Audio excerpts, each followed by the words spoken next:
Bonjour Beata Umuvier-Imerez. Merci Bonjour. beaucoup d'avoir accepté notre invitation dans le cadre de cette troisième édition du Festival des 5 continents.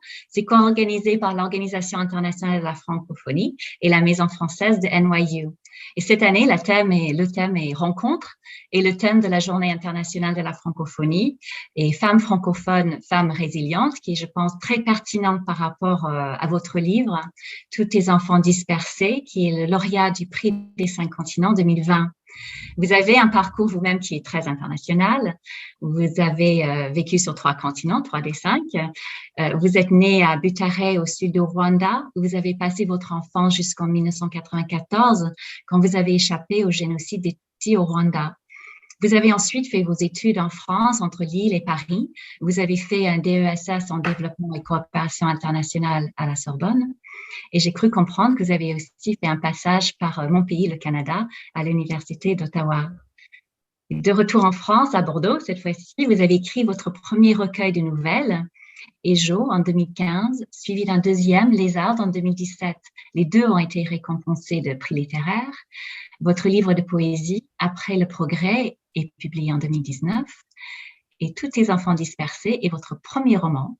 Et c'est celui dont nous allons discuter ensemble aujourd'hui. Donc, Tous tes enfants dispersés est un roman fort, c'est un roman poétique, avec des personnages et des thématiques denses et même parfois lourdes, étant donné le contexte du génocide. Mais c'est aussi un véritable plaisir de lecture pour nous qui aimons la bonne littérature. Et je vous remercie d'avoir écrit ce livre que j'ai lu avec beaucoup de plaisir moi-même. Et je pense que pour ceux qui ne l'ont pas encore lu, est-ce que vous pouvez tout d'abord nous raconter l'histoire de ce livre? Merci beaucoup. Merci pour votre lecture. Pour faire un petit résumé de ce roman, je dirais que c'est l'histoire d'une famille sur 3, voire 4 générations.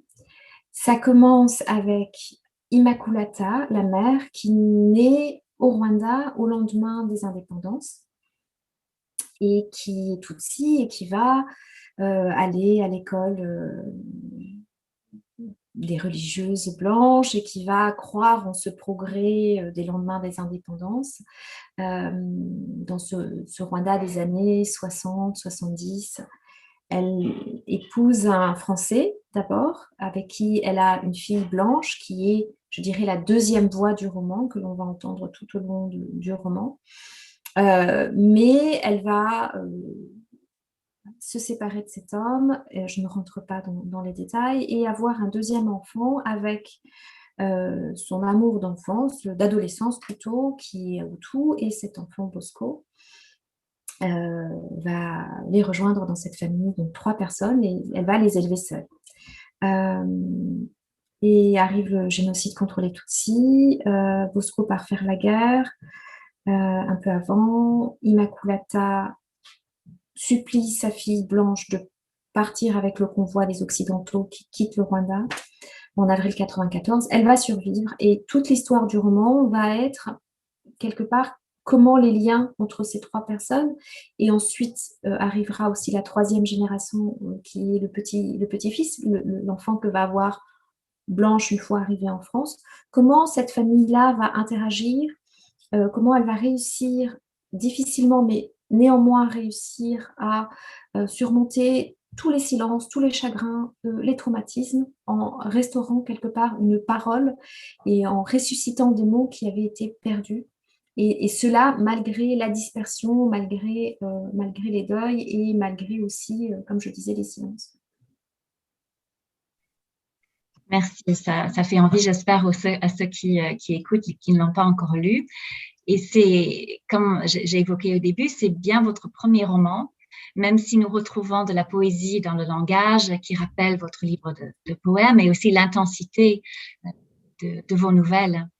Mais en quoi écrire un roman est différent d'écrire un poème et une nouvelle? Et qu'est-ce que vous avez pu exprimer de différent à travers ce format d'écriture? Et enfin, on dit souvent que le premier roman est autobiographique. J'ai le sentiment qu'au moins en partie, c'est le cas ici. Est-ce que vous pouvez nous parler un petit peu de ça? Alors, moi, je me considère vraiment comme nouvelliste avant tout. Et j'étais partie pour écrire un 3e recueil de nouvelles.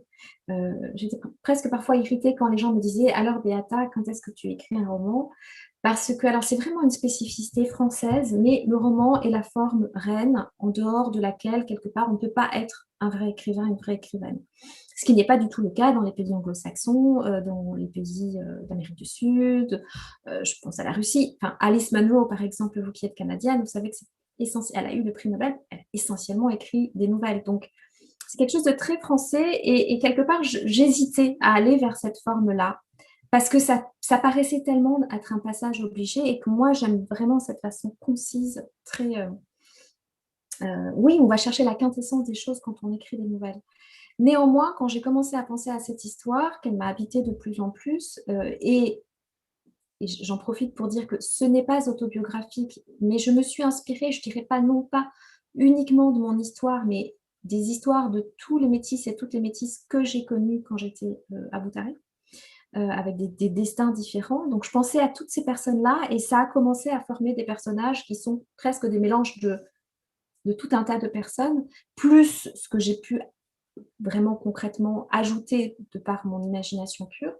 Mais quand tout cela a commencé quelque part à pousser, à germer, à prendre de l'ampleur, en moi, je me suis dit, ça ne tiendra pas dans une nouvelle. Et j'y suis presque allée à reculons. Néanmoins, je dois vraiment reconnaître que c'est le roman permet cette ampleur-là de pouvoir rentrer dans certains détails, de parler de choses qui permettent d'éclairer un peu mieux les personnages, que ce soit les histoires de langue, les histoires de musique, les histoires de couleur de peau, et donc d'avoir cette... oui, quand je fais ce geste-là, c'est cette oui, ampleur, amplitude-là, et quelque part d'emmener les lecteurs et les lectrices sur plusieurs décennies. Néanmoins, je pense que je l'ai quand même écrit avec ma façon à moi d'écrire de novelliste, avec aussi cette idée que c'est un roman choral. Il y a plusieurs points de vue. Il y a des textes à chaque fois courts qui montrent le point de vue des différents personnages et qui pourraient tout aussi bien être des nouvelles finalement. D'autant que à la fin du roman, il y a une nouvelle qui est écrite par Stockley, le petit-fils. Et en réalité, c'est le premier. J'ai d'abord écrit cette nouvelle. Et en l'écrivant, je me suis dit, j'ai commencé à penser au métissage et je me suis dit, oui, ben en fait, cette nouvelle-là, elle est portée par une histoire. Allons chercher cette histoire. Et ça a donné le roman. C'est rare que ça se fasse dans ce sens-là, je pense. C'est très intéressant et c'est intéressant de savoir que vous avez commencé par ce joli texte à la fin. Le fil conducteur du livre est le génocide des Tutsis au Rwanda. Comme vous savez, chaque année, les Nations Unies commémorent la Journée internationale de réflexion sur le génocide des Tutsis au Rwanda le 7 avril, donc c'est bientôt. C'est dédié à la mémoire des victimes du génocide des Tutsis au Rwanda et à prévenir d'autres actes de génocide à l'avenir. Donc, ce livre, il touche ces thématiques, comme le traumatisme subi par les survivants, même à travers les générations. Et je voulais savoir quel message, pourquoi vous avez choisi cet événement-là et quel message est-ce que vous souhaitez transmettre aux lecteurs, quels enseignements en ayant utilisé ces événements si dévastateurs comme toile de fond. Alors, ce roman est peut-être celui de mes textes qui est le plus éloigné du génocide. Bien sûr, c'est peut-être celui que les gens vont lire en premier, mais je dirais que mes recueils de nouvelles sont peut-être beaucoup plus proches de l'œil du cyclone, ou en tout cas de cet événement traumatique, effectivement. Est-ce que j'ai un message? Je ne dirais pas que j'écris des textes à thème. Je sais que le choix de la fiction que j'ai fait était une façon d'aller peut-être prendre les personnes qui n'étaient pas prêtes à lire des témoignages, qui n'étaient pas prêtes à lire des textes historiques qui disent jusqu'où est allée l'ignominie et qui disent la réalité des 100 jours du génocide contre les Tutsis, mais de les amener à travers des histoires intimes à se rapprocher quelque part de notre expérience et à toucher au cœur de ce qui a été quand même nié et qui est notre humanité commune. Ce n'est pas une histoire qui est arrivée à l'autre bout du monde et qui ne concerne pas le reste du monde. C'est le monde qui a été touché là. Et en passant par des histoires de famille, des histoires individuelles, je me disais que ça allait oui, faire entendre. Et ça, je fais entendre, ce que j'essaye de faire, ce n'est pas uniquement de faire entendre l'histoire, c'est également, dans ce que vous disiez des conséquences, c'est faire entendre les silences. Les silences qui ne sont pas uniquement les silences des survivants. Moi, je ne pense pas que ce soit innommable, je ne pense pas que ce soit indicible, je pense que les mots peuvent tout. Le silence, c'est parfois aussi celui de ceux qui ne peuvent pas, qui ne veulent pas entendre, et qui, à l'époque, ont gardé les yeux grands fermés sur ce qui se passait. Et donc, je considère que la littérature est comme une sorte de, je dirais, une surface de réparation. Ça n'a rien à voir avec le football, mais c'est l'endroit où cette humanité-là se retisse. En écoutant les histoires, en écoutant le chagrin immense des survivantes et des survivants, en se rendant compte que les répercussions, les déflagrations de cet événement ne sont pas uniquement présents dans notre vie à nous qui avons vécu directement l'événement, mais vont se répercuter dans les générations suivantes si la parole n'est pas là, si on ne se parle pas et si on n'écoute pas, et si on ne transmet pas les choses les moins amalgamées, les moins dures possibles. Donc je dirais que tous mes textes sont une sorte d'ode à la parole, mais aussi à l'écoute, à la possibilité d'écouter et d'entendre le chagrin de l'autre, de l'accueillir et en l'écoutant, en l'entendant, de lui restituer sa place dans l'humanité. Je pense que c'est le rôle de la littérature, en tout cas, et c'est ce à quoi j'essaie de contribuer. Et je pense que quand on entend, quand on sait, quand on ouvre les yeux sur ce qui s'est passé, forcément, c'est un petit geste dans le sens de la prévention. On ne peut pas dire qu'on ne savait pas, on ne peut pas dire qu'on n'imagine pas que ça se passe comme ça et que ça peut se repasser comme ça, que ça peut se reproduire encore et encore. C'est un travail très important, effectivement, qui doit se passer aussi par la littérature et par des paroles des survivants. Je pense que l'idée de passer par des histoires individuelles a beaucoup plus d'impact quelque part que de donner des chiffres. Souvent, aux Nations Unies, on donne des chiffres. On sait qu'il y a 1 million de personnes qui ont été assassinées pendant le génocide, mais de parler, d'entendre l'histoire d'une personne, ça a souvent plus d'impact parce que ça nous touche. Oui. Ça évoque des sentiments. C'est ça, mais c'est ce qu'on disait. Alors, je ne sais pas si c'est Wole Soyinka, je ne sais plus de qui est cette citation qui disait « Une personne qui meurt, c'est une tragédie. » Et, alors, j'aime pas trop ce mot de tragédie, c'est un drame. Et 1 million de personnes qui meurent, c'est une statistique. À travers la littérature, c'est redonner des visages, des histoires de vie, des sentiments à toutes ces personnes qui sont parties, mais aussi à celles qui sont restées et qui doivent vivre avec cette absence. Tout à fait. Vos personnages, vous avez des personnages très forts et notamment des personnages de femmes.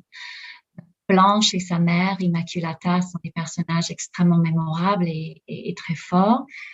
Là, nous sommes au mois de mars, nous venons de fêter la Journée internationale de la femme et nous sommes en 2021, nous avons à peine 10 ans pour atteindre l'égalité des genres qui est prévue dans les objectifs de développement durable.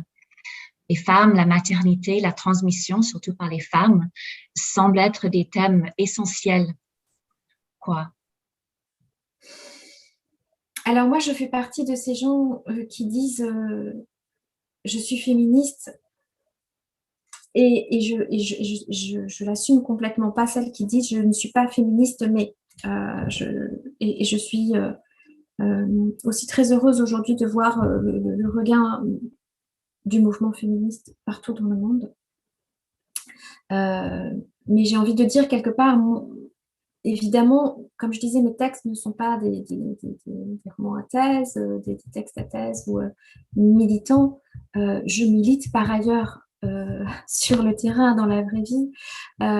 Mais effectivement, ces préoccupations-là, des questions de droit des femmes, du corps des femmes, du droit à avoir ou à ne pas avoir d'enfants, à, à une égalité entre les hommes et les femmes, toutes ces choses-là, la question de transmission, et c'était important pour moi de montrer aussi la transmission des femmes vers les garçons. C'est pas l'égalité, c'est pas uniquement une histoire de femmes, de combat de femmes.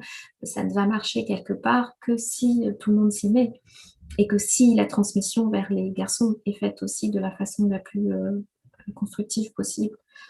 Donc, ce sont des thématiques qui m'habitent au quotidien, effectivement, dans mes engagements ici en France, et qui donc, j'imagine, forcément, ne peuvent pas ne pas transparaître dans mon écriture, même si je ne dirais pas que... Peut-être la poésie, j'ai écrit des poèmes qui sont résolument militants et féministes, mais après, c'est dans des actions, et dans des combats et des projets qu'on mène ici. Vous nous avez donné un bel exemple, de jolis exemples de personnages, et aussi le fait que vous agissez dans votre vie, c'est une inspiration, je pense, pour nous, et je vous en remercie aussi, parce qu'aux Nations Unies, on inspire vraiment les gens à agir, c'est très important. Un autre thème que j'aimerais aborder avec vous, c'est un thème qui m'est très important, c'est les questions de métissage et d'identité qui sont vraiment partout dans ce texte. Blanche, mais aussi son fils Stokely, son mari Samora, ils sont confrontés. Leurs expériences sont différentes et liées au fait qu'ils sont des générations différentes, et aussi leur histoire et leur lieu de vie. Mais ces questions sont vraiment universelles et pérennes. Je vois mes propres enfants qui sont métissés, qui sont fiers et heureux de ce mélange de culture et de couleurs, mais quelque part, ils sont obligés de se questionner par rapport à leur identité. Et on voit ça aussi dans votre livre. Comment est-ce que vous voyez cette richesse qu'est le métissage tout en étant si compliqué? Ça serait tellement bien si tout le monde se questionnait à un moment donné sur son identité. Je pense que, en général, les incompréhensions et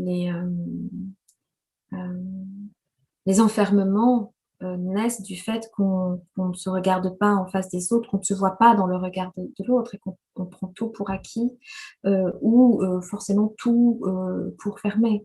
Donc, je pense que le métissage est une richesse. Maintenant, bon, ça c'est très Benetton, c'est un slogan qui a été aussi, je dirais, très récupéré par plein de communicants. Et c'est pas une histoire de communication, c'est une histoire de vécu, c'est une histoire de se retrouver à habiter la frontière. Alors c'est difficile parce que je pense notamment dans l'enfance, on a envie d'être comme les autres. Et on est forcément différent. Moi, j'ai vraiment cette expérience d'être considérée, d'être renvoyée à ma blanchité quand j'étais en Afrique, et d'être renvoyée à mon africanité quand je suis en Europe. Il y a peut-être qu'au Canada, justement, où on m'a pas posé ma question d'identité. C'était presque...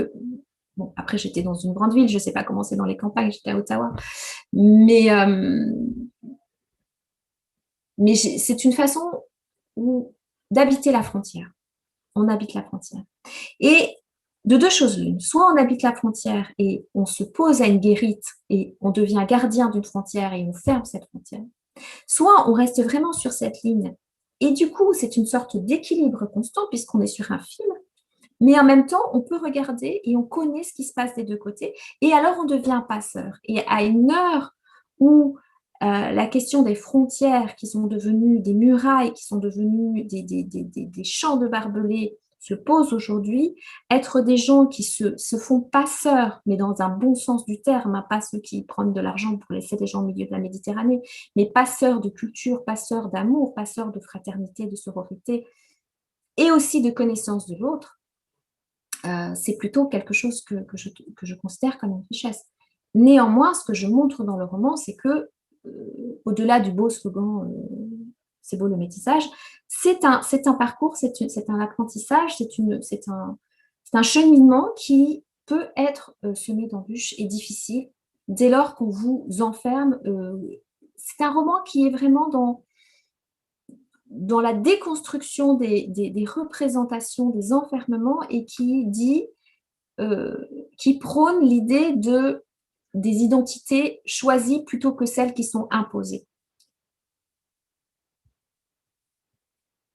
Merci. Je pense que j'aime beaucoup cette idée de passeur et de rester sur le fil. C'est une position vraiment unique. Et une dernière question. Donc là, vous avez écrit un roman. Je l'ai beaucoup aimé, comme vous pouvez comprendre. Je voulais savoir quel est votre prochain projet. Est-ce que vous allez rester sur un roman, écrire un deuxième roman, ou est-ce que vous allez revenir vers les nouvelles que vous aimez tant, ou même de la poésie? J'ai 2 projets en cours en ce moment. Et je ne vais, enfin, voilà, c'est pas divulgacher que de dire qu'il y a un roman et un récit. Le récit étant un endroit où pour la première fois je vais dire je ou nous par rapport à une histoire particulière, à un moment particulier de mon expérience en 94. Et le roman, ça sera, je pense, je continue d'explorer les questions de mémoire, les questions d'identité, de métissage. Je peux déjà dire qu'il y aura beaucoup d'oiseaux. Il y avait beaucoup de plantes dans le roman, tous les enfants dispersés. Il y avait l'arbre, le jacaranda, etc. Là, je vais partir du côté des oiseaux. Ah ben, j'ai hâte de lire ça. J'ai adoré les images des jacarandas, des choses qui vont rester dans la tête, je pense. Donc, vraiment un bonheur de lire votre prochain texte. Donc, je vous remercie vraiment infiniment, Beata, d'avoir participé à cette conversation. Merci à vous et merci pour votre lecture et puis pour cet échange et merci pour cet accueil entre Bordeaux et New York. On a habité une frontière aussi quelque part. On a habité la frontière, on était peut-être des passeurs, on est sur 2 continents. C'est un très, très joli partage. Je vous remercie, Beata. Merci à vous.